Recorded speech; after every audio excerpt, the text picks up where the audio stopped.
ये एक सुंदर गांव का दृश्य और कहानी है। रामू अपनी छोटी सी चाय की दुकान पर केतली चढ़ाए गुनगुना रहा है। एक छोटे से गांव में रामू अपनी ईमानदारी के लिए जाना जाता है। वो उतना ही गरीब था जितना उसका दिल अमीर था।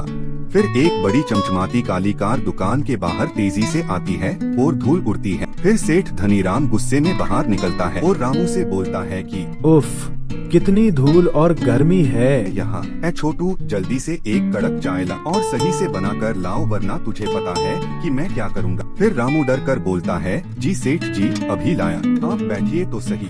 सेठ चाय पीता है और फोन पर चिल्लाकर बात करता है, हाँ मुझे 5 लाख का मुनाफा चाहिए वरना डील कैंसिल।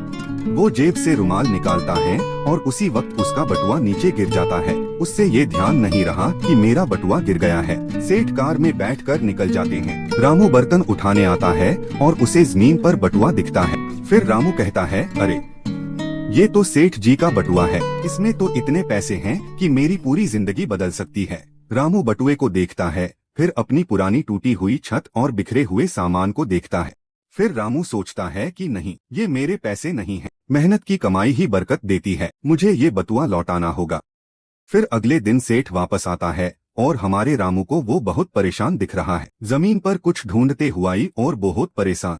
फिर रामू कहता है, सेठ जी क्या आप ये ढूंढ रहे हैं? फिर सेठ बोलता है, अरे मेरा बटुआ, इसमें तो सारे जरूरी कागज और पैसे हैं, पर तुमने इसे खोला नहीं, सारे पैसे बातुए मैं देख सेठ बहुत हैरान हुआ। रामू मुस्कुराता है और चाय का कप आगे बढ़ता है। गौरव से कहता है, लालच की रोटी से पेट तो भर जाता है पर नींद उड़ जाती है, ईमानदारी की चाय ही सुकून देती है साहब।